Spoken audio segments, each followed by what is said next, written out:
민트 오디오북.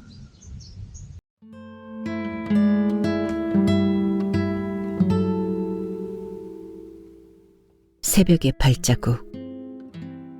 강혜원.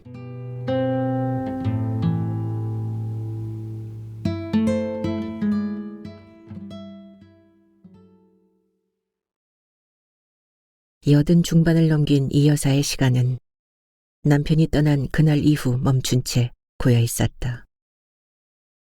화장실 선반에는 남편이 쓰던 인삼비누 조각들이 향기를 내며 장식처럼 놓여 있었고, 면도기도 언제든지 사용할 수 있도록 깨끗이 솔로 털어 충전해 두었다. 옷장 속에는 맞손주 결혼 예단으로 장만한 특별한 날에만 아껴 입던 버버리 코트와 양복 한 벌을 넥타이와 함께 걸어두었다. 7년. 세월이 흘렀다고는 하지만 그녀의 시간은 어디에도 흐르지 않았다. 찻잔 속 갇힌 물처럼 짙은 고요함으로 달력은 여전히 벽에 걸려 있었고, 그녀는 날짜에 빨간 동그라미를 남겼다.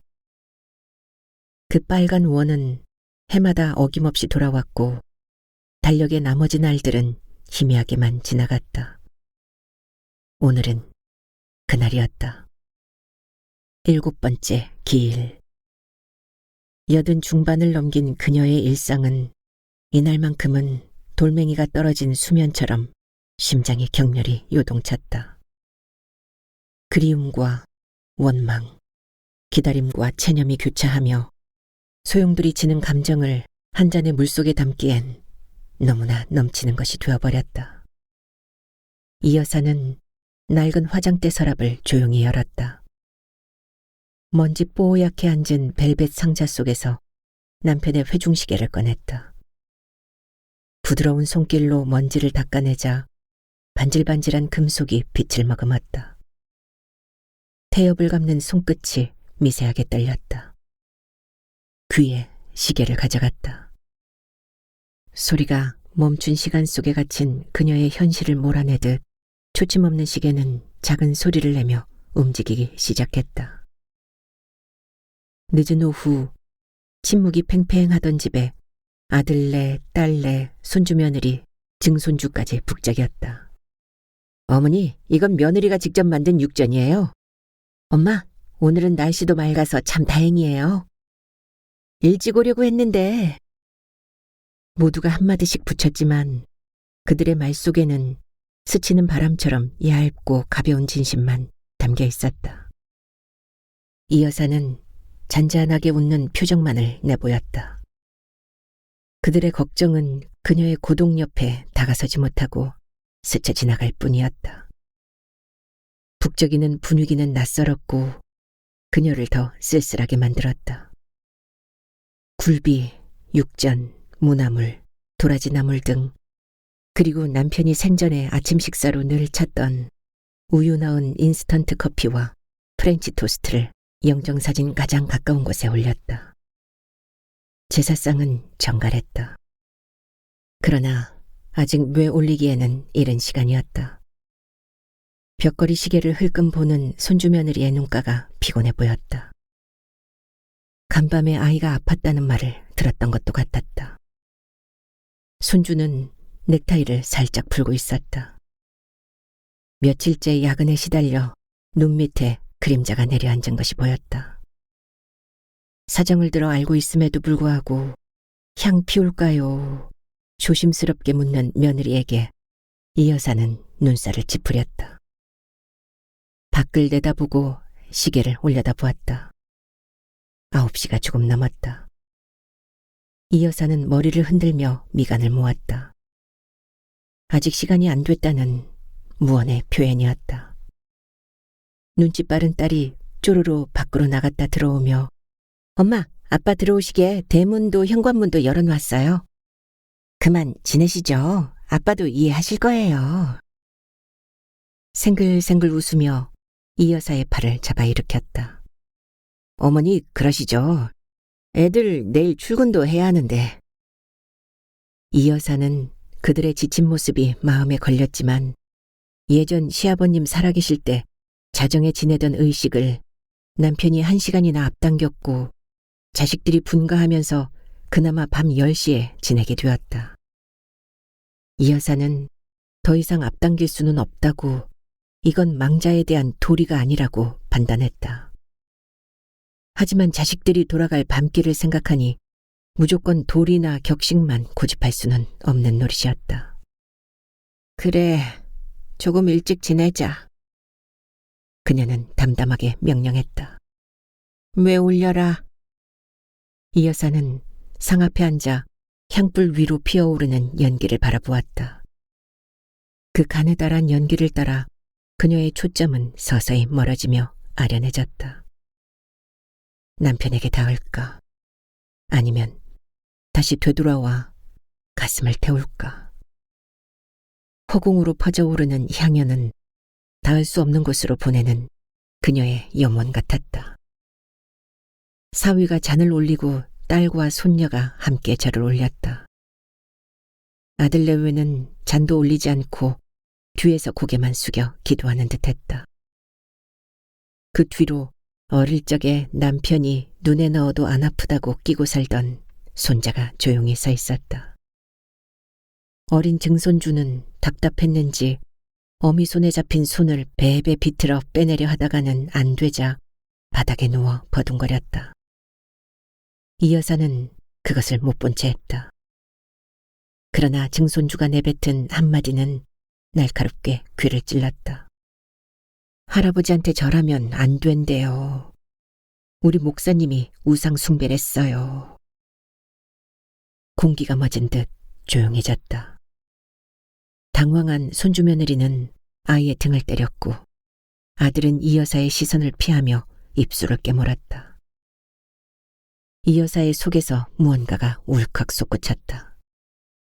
그 자리에서 그럴 거면 오지 말라 고함치고 싶었다. 아마도 그렇게 했더라면 마음은 시원했을지 모르지만 그 말은 화살처럼 자신에게 되돌아올 것이 분명했기에 내일을 생각하며 꾹 눌러 참았다. 남편에게 바치는 시간마저도 이렇게 흔들리는 것이 못내 서글펐다.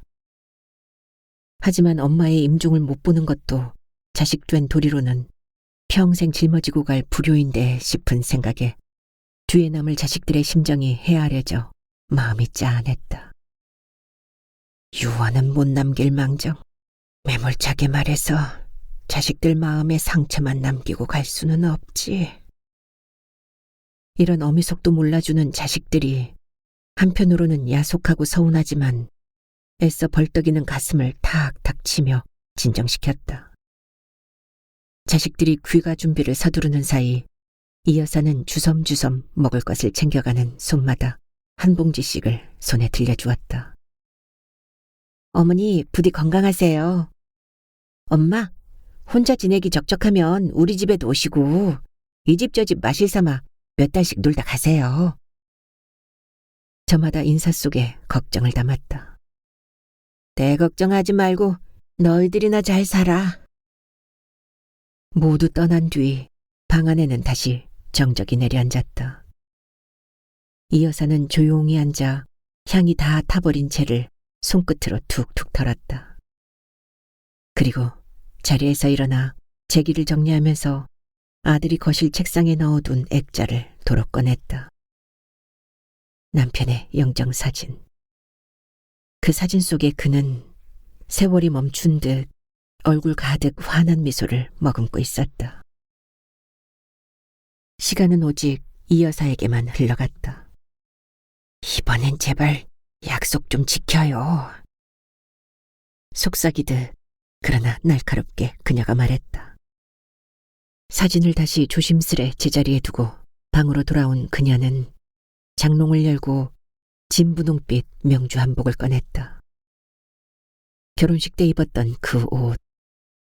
7년째 매년 오늘이면 꺼내 입는 옷이었다. 이제는 빛이 바랬지만 그녀에겐 가장 빛나는 순간을 품은 옷이었다. 화장대 앞에 앉아 파운데이션을 덜어 손가락 끝으로 조심스럽게 펴발랐다. 주름 사이로 스며드는 색조는 시간의 흔적을 지우려는 마지막 저항처럼 도드라졌다. 눈썹을 그릴 때는 손이 조금 떨렸고 그 떨림 속엔 기대와 슬픔, 두려움이 뒤섞여 있었다. 이젠 올 때가 됐잖아. 창밖으로는 고요히 달빛이 내려앉고 있었다. 옷구름을 매만지며 이 여사는 눈을 감았다. 부드러운 목소리가 그녀를 불렀다. 선자씨. 화들짝 눈을 떴다. 두리번거렸다. 아무도 없었다. 거울 속에는 주름진 여자가 쓸쓸하게 그녀를 바라보고 있었다. 거울 속 여자가 없어졌다. 바보라고 나지막이 읊조리자 거울 속 여자가 잔잔한 미소를 지으며 서서히 멀어져 갔다. 어느새 이 여사는 꿈 많은 20살의 선자씨가 되어 거울에 떠올랐다. 싱그러운 봄 햇살을 받아 반짝이는 시냇가를 따라 선자씨는 신장로를 걷고 있었다. 그날 그녀는 발끝을 고쳐 디디며 긴장한 숨을 내쉬었다. 친구 민정이 보자고 했다. 졸업 후에도 서로 편지를 주고받던 둘은 오랜만에 읍내 찻집에서 만나기로 했다.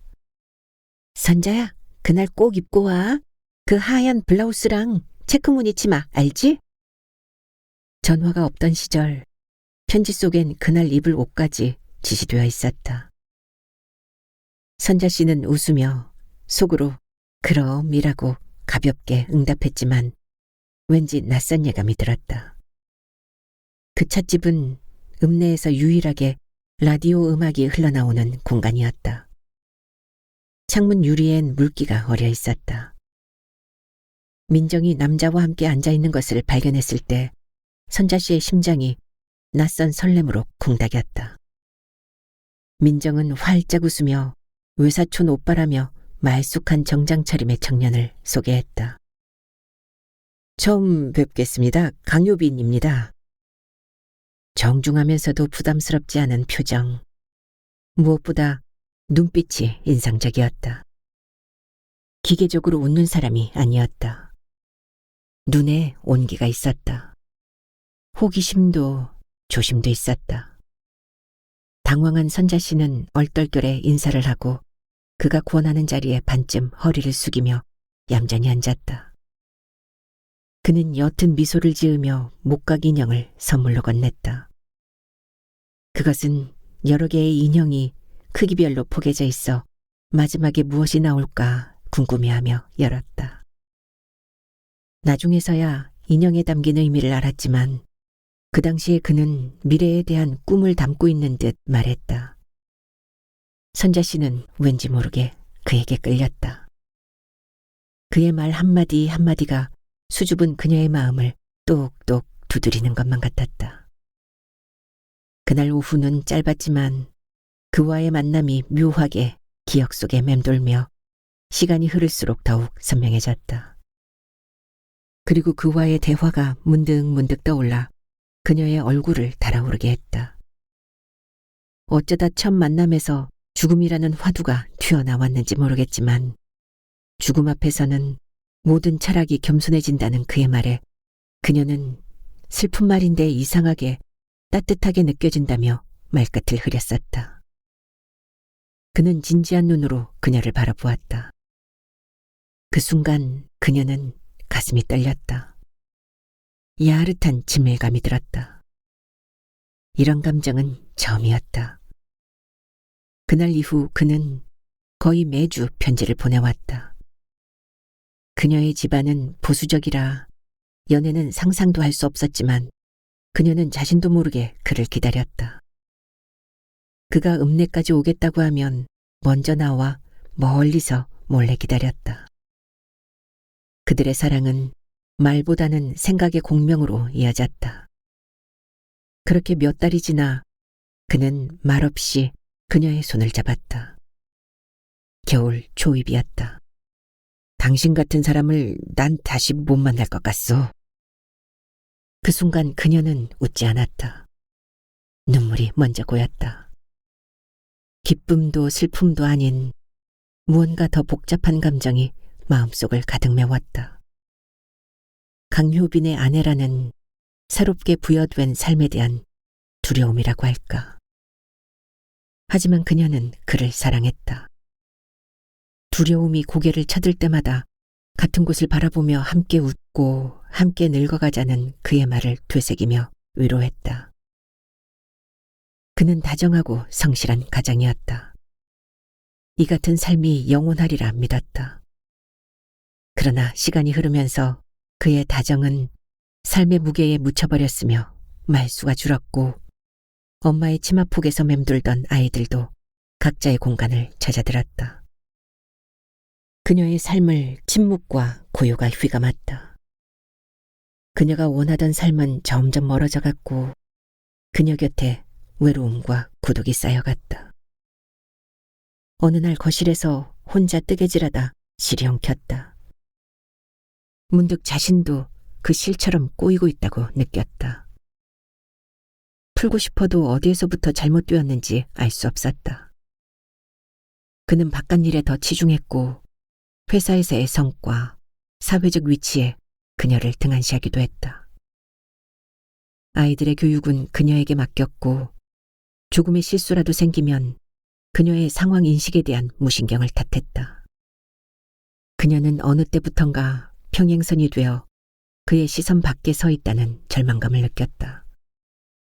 아이들도 다 컸는데 나도 뭐 좀 배워볼까 싶은데 그는 고개를 끄덕이지도 그렇다고 반대하지도 않았다.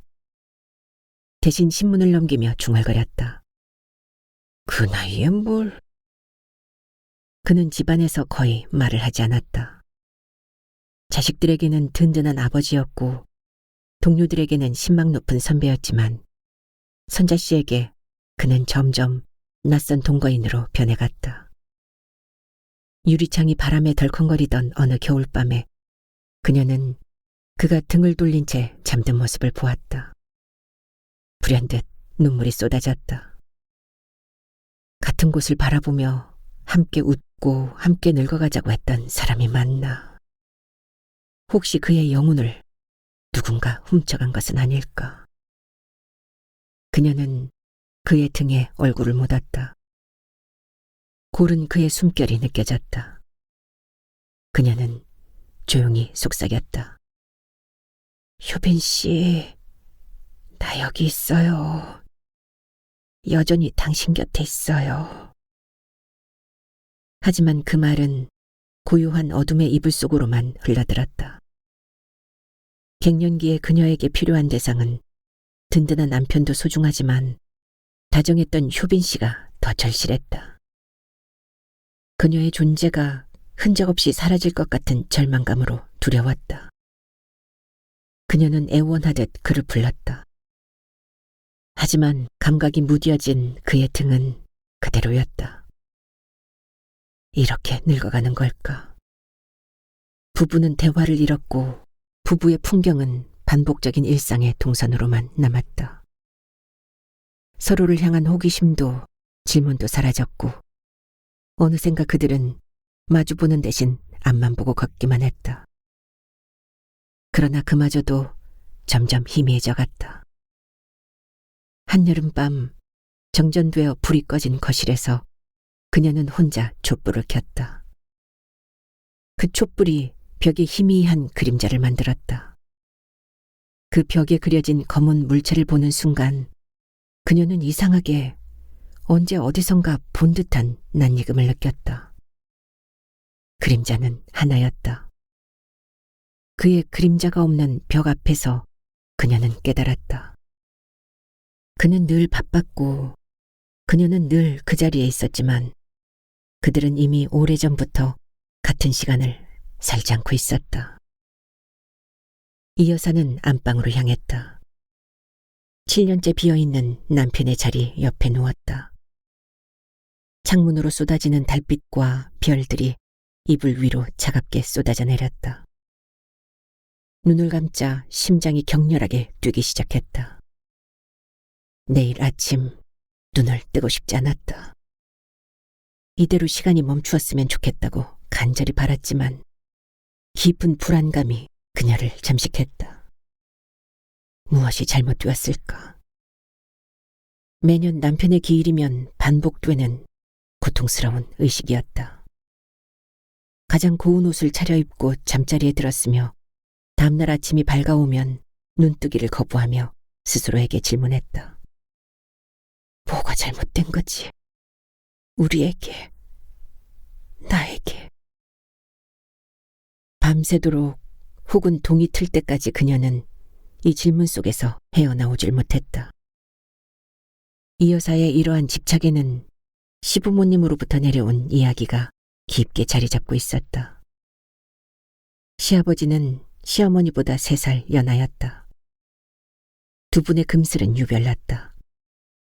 시아버지의 눈에는 늘 시어머니만 담겨있는 듯했고 시어머니는 그런 남편을 지극정성으로 섬겼다. 시부모님의 제사는 한날이었다. 그렇다고 그분들이 한날 한시에 돌아가신 것은 아니었다. 보게나 어르신께서 먼저 저승에 가서 털을 딱 닦아놓고 3년 만에 만화님을 데려간 게요.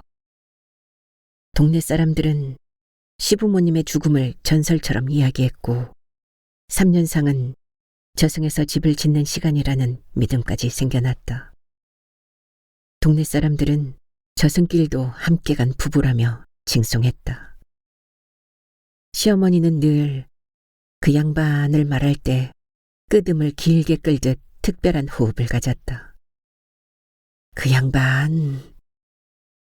시어머니의 말투 속에서 시아버지는 그 양반으로 살아있는 사람처럼 존재했다. 그 양반은 술을 싫어했지. 명절에도 안 마셨어. 그 양반은 약조를 어긴 적이 없었어. 내 생일에도 첫설이 내리는 날에도 꼭 들꽃을 꺾어다 주었지. 그 양반은 잔잔하기도 하시지. 내 신을 언제 보셨는지 비오는 장날에 손수 새하얀 고무신을 사들고 오셨더라고. 이 여사는 처음엔 그런 이야기를 가볍게 넘겼다. 세상 모든 노인은 과거를 미화하는 법이고 죽은 이는 언제나 좋은 사람이 되는 법이니까.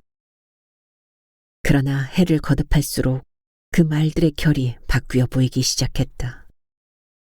그 전설 같은 이야기를 정점으로 끌어올린 건 시어머니의 죽음이었다. 시아버지가 돌아가신 지 정확히 3년이 되는 날, 시어머니는 자는 듯이 숨을 거두었다. 그 양반이 데리러 올 거야. 그게 시어머니의 마지막 말이었다. 당시 방 안에 있었던 이 여사는 그 말을 또렷이 들었다. 그날 시어머니는 곱게 단장했고 창가에 앉아 다리 저무는 방향을 오래 바라보았다. 그리고 미리 꺼내놓은 흰 저고리와 남색 치마를 차례차례 입었다. 그 모습은 섬뜩할 만큼 고요했고 두려울 만큼 조연했다. 이 여사는 한동안 그날의 광경을 머릿속에서 지울 수 없었다. 노인의 죽음은 보통 그런 식으로 오지 않는다. 그러나 시어머니는 준비된 자처럼 혹은 약속을 지키는 사람처럼 죽음을 맞았다. 정말 그 양반이 그녀를 마중 나온 듯했다. 장례를 치르고 난 뒤 그녀는 시어머니의 유품을 정리하다가 작은 수첩을 발견했다. 겉장은 낡아 찢어졌고 종이는 습기에 눅눅했다. 그 안엔 뜨문뜨문 몇 개의 문장만이 적혀 있었다. 다음 생에서도 당신이면 좋겠소. 당신이 먼저 떠났으니 나는 마중만 기다립니다. 이 봄이 마지막일지도. 벌써 발소리가 들리는 듯. 이 여사는 그 수첩을 오래 들여다보았다. 글씨체는 단아했고 문장에는 진심이 묻어났다. 그리고 그 순간 이 여사는 무심결에 중얼거렸다. 싶어. 이 여사는 그 이야기를 늘 마음 깊이 새겨두었다. 먼저 간 사람이 저승에서 3년 동안 새 집을 짓고 남은 이를 데리러 올 것이라는 믿음. 그것은 사랑하는 사람을 잃은 슬픔 속에서도 다시 만날 날을 기다리는 희망의 메시지였다. 남편이 세상을 떠난 후 이 여사는 시어머니를 떠올렸다. 그렇게 기다리다 보면 언젠가는 정말로 문을 두드리는 발소리가 들릴지도 모른다고. 눈에 보이지 않아도 심장은 그 발소리를 알아챌 거라고. 그 믿음은 점점 하나의 습관이 되었고 습관은 다시 형식으로, 형식은 의례로 굳어갔다. 매년 기일마다 곱게 옷을 차려입는 일, 머리를 정갈이 빗는 일, 방을 치우고 향을 피우는 일. 그 모든 행동은 이 여사에게 마중을 준비하는 의식이자 과거로부터 물려받은 어떤 장엄한 전통 같은 것이 되었다. 그녀는 시어머니처럼 조용히 기다릴 준비가 되어 있었다. 그러나 어느 밤에는 불현듯 의심이 스며들었다. 시아버지는 정말 시어머니의 마중을 나왔던 걸까? 혹시 시어머니가 스스로 꾸민 이야기 속에 나를 밀어넣은 건 아닐까? 이렇듯 부정한 생각이 꼬리를 물기도 했었다. 그러면 다시 생각을 고쳐먹었다. 설령 그것이 우연의 일치였더라도 그 이야기가 그녀를 견디게 해주었다면 그것으로 만족할 것이 아니겠는가. 그녀는 아직도 그 수첩을 장롱 깊은 곳에 고이 간직하고 있었다. 다시 펴보진 않았지만 그 안의 문장들은 그녀의 가슴 속에서 종종 되살아났다. 마치 누군가가 살아있는 것처럼, 그리고 그 누군가가 언젠가는 꼭 자신을 데리러 올 것처럼. 남편이 세상을 떠났을 때 이 여사는 그 전설을 떠올리며 스스로를 위로했다. 내 남편도 지금 나를 위해 저승에서 집을 짓고 있겠구나. 3년 뒤에는 반드시 나를 데리러 올 거야. 남편이 떠난 지 3년이 되었을 때 그녀는 시어머니처럼 가장 고운 옷을 차려입고 밤을 지새웠다. 밤사이에 남편이 자신을 데리러 올 것이라고, 시부모님처럼 영원히 함께 할 수 있을 거라고 믿어 의심치 않았다. 그녀가 철석같이 믿는 데에는 그만한 구석이 있었다. 남편의 죽음을 준비하라는 의사의 말이 있었지만 이 여사는 신랄 같은 소생의 희망을 품고 열심히 기도할 때였다. 소식을 듣고 멀리서 친정 동생들이 병문안 왔다. 모니터링을 위해 남편의 몸 여기저기에 부착된 패드와 집게를 보곤 서로들 말을 잊은 듯 어찌할 줄 몰라 했다. 남편은 때가 되면 다 가는 게 죽음의 이치라며 허옇게 백태가 낀 입을 벌려 쓸쓸하게 웃었다. 남편의 반응에 친정 동생들은 그제야 말문을 열었다. 이거저것 행복했던 이야기 끝에 남편은 친정 동생들 앞에서 그녀에게 사랑을 고백하듯 마음속에 간직했던 마음을 털어놓았다. 내가 지금까지 행복하게 살 수 있었던 것은 모두 당신 덕분이야. 당신은 나에게 최고의 아내였어. 늘 고맙고 사랑해. 그리고 미안해, 여보. 그는 쑥스러운지 버석한 이마를 쓸며 후안하게 웃었다. 그 순간 그를 향한 서운했던 온갖 마음이 눈 녹듯 사라졌다. 그래서 그녀는 그 전설이 자신에게도 찾아올 것이라 찰떡같이 믿었던 것이다. 하지만 기일 다음 날이면 어김없이 아침에는 떠올랐고 그녀는 홀로 안방에 누워 있었다. 남편은 오지 않았다. 실망감은 컸지만 그녀는 애써 그 감정을 억눌렀다. 어쩌면 우리 남편은 더 좋은 집을 짓고 싶어서 시간이 좀 더 걸리는 걸지도 몰라. 그렇게 4년, 5년, 6년, 해가 갈수록 그녀의 기다림은 깊은 의문과 불안으로 물들어갔다. 혹시 시부모님 이야기는 그분들에게만 해당하는 특별한 이야기였던 걸까?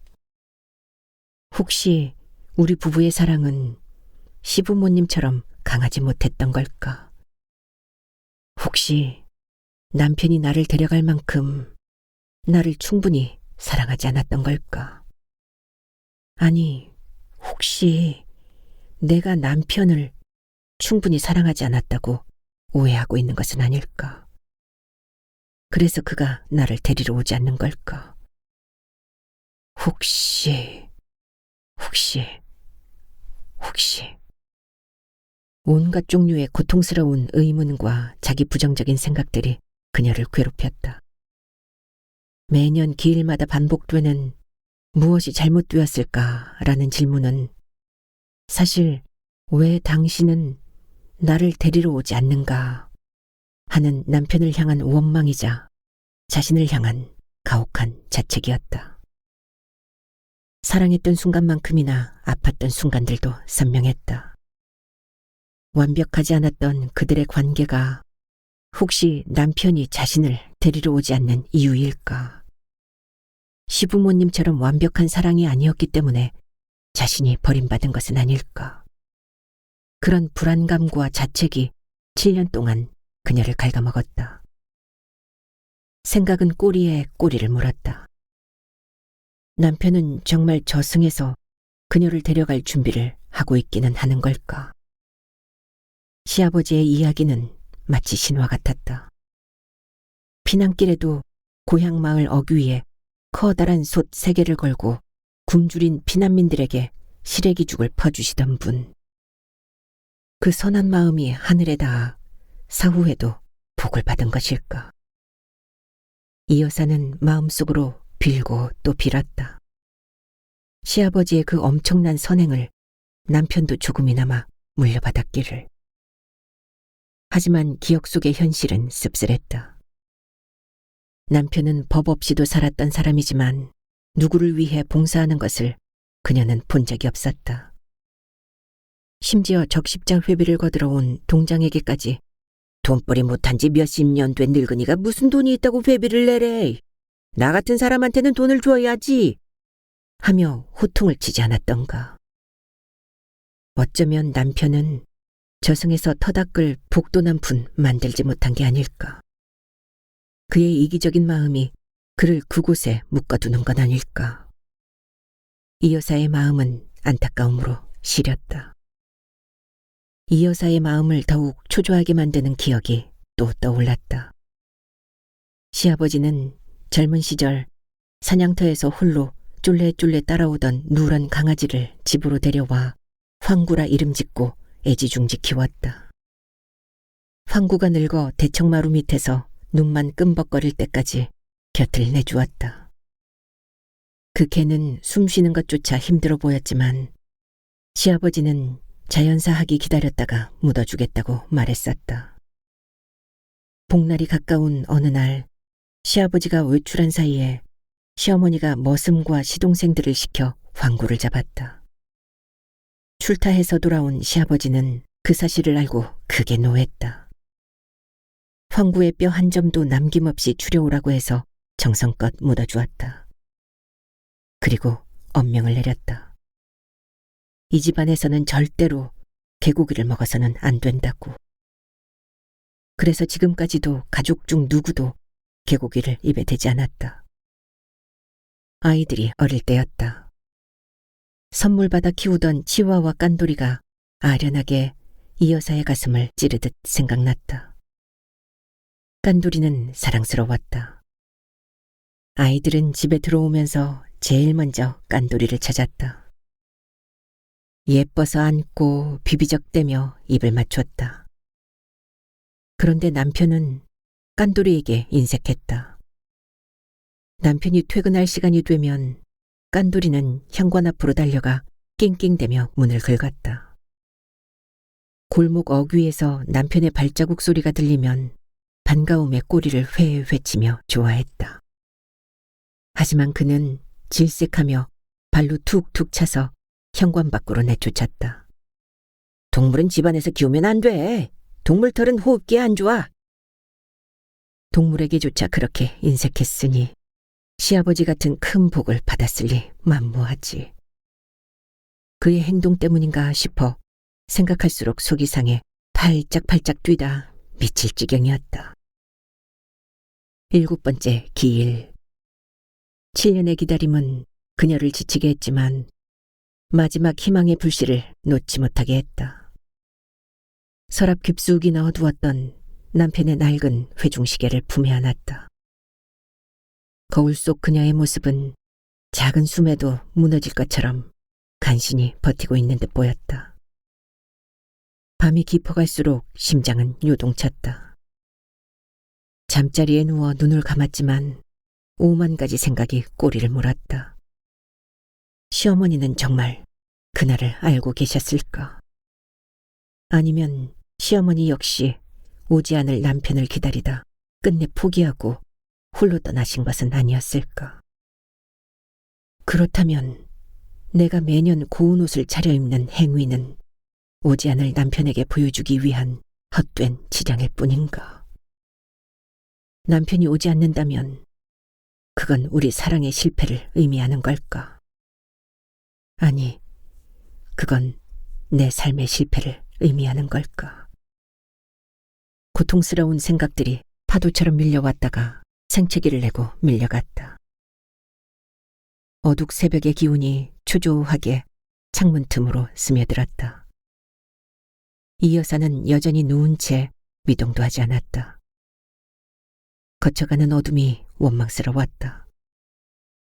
이대로 눈을 뜨면 다시 남편 없는 7번째 해를 마주해야 했다. 절망이 그녀의 목을 조여왔다. 바로 그때였다. 고요를 깨고 방문을 두드리는 소리가 들렸다. 아주 작고 조심스러운 소리였다. 뚝뚝. 이 여사의 몸에 순간적으로 전기가 통한 듯 긴장감이 흘렀다. 자식들은 모두 돌아갔고 이 시간에 찾아올 사람은 아무도 없었다. 환청일까? 7년간 기다려온 순간이 만들어낸 환상일까? 심장이 너무 세게 뛰어 귀에서 웅웅대는 소리밖에 들리지 않았다. 다시 더 분명하게 두드리는 소리. 똑똑. 이 여사는 천천히, 아주 천천히 몸을 일으켰다. 기대감과 두려움, 그리고 기나긴 기다림의 끝이라는 예감이 뒤섞여 숨이 막혔다. 다리가 후들거렸다. 그녀는 보이지 않는 힘에 이끌리듯 몸이 천천히 움직이며 문을 향했다. 낡은 방문 앞에 선 그녀의 발밑에는 새벽의 찬 기운이 실핏줄처럼 흘러들었다. 문틈으로 새어든 여린 빛은 문밖 누군가의 기척인 양 그녀의 손등 위에서 살짝 떨며 머물렀다. 문고리를 잡은 손끝엔 냉기가 내려앉았다. 그녀는 떨리는 숨을 참으며 운명의 여다지를 마주했다. 차가운 문고리에 손을 얹고 그녀는 깊이 숨을 몰았다. 그리고 운명의 문을 아주 느리게 열었다. 문 밖에는 아무도 아무것도 없었다. 텅 비어 있었다. 새벽 기운에 물든 마루가 어둠을 훔쳐내며 붉은 빛을 길게 들이웠다. 마당에는 바람에 떨어진 늦은 벚꽃잎 몇 개가 굴러다닐 뿐 멀리서 새소리가 들려왔지만 그 소리조차 너무나 아득하게 느껴졌다. 아무도 없었다. 기적도 재회도 그녀가 7년간 기다렸던 그 어떤 존재도 문 밖에 서 있지 않았다. 털썩. 그녀의 몸이 그 자리에 주저앉았다. 기다림의 끝이 허무라는 것을 알았을 때 온몸의 힘이 빠져나갔다. 눈물도 흐리지 않았다. 그저 텅 빈 마루처럼 마음도 텅 비어버린 것 같았다. 어쩌면 처음부터 아무것도 없었을지 모른다는 생각에 손에 쥐고 있던 회중시계를 놓쳤다. 째깍, 째깍. 시계는 무심히 움직이고 있었다. 이 여사는 그 자리에 굳어진 채 허공을 응시했다. 7년의 기다림, 7년의 희망과 불안. 이 허무한 현실 앞에서 산산조각이 났다. 그곳에 남편은 없었다. 시부모의 아름다운 전설은 그녀에게는 도달할 수 없는 신기루였을 뿐인가. 그녀의 몸에서 힘이 쭉 빠져나갔다. 애써 곱게 차려입었던 진분홍색 한복이 무겁게 느껴졌다. 정성껏 화장했던 얼굴은 창백하게 질려 있었다. 문밖 허공을 바라보던 그녀의 눈가에 뜨거운 눈물이 차오르며 주르륵 주름진 골을 타고 흘러내렸다. 마른 오열이 목울대를 타고 올라왔다. 7년간 붙잡고 있던 마지막 희망의 끈이 끊어지는 순간이었다. 남편은 오지 않았다. 3년이 지나도 7년이 지나도 앞으로도 이 세상 어느 새벽도 그의 발자국을 데려오진 않을 것이다. 그 부재는 더 이상 의문이 아니라 견고한 현실이 되었다. 그때 이 여사는 문득 깨달았다.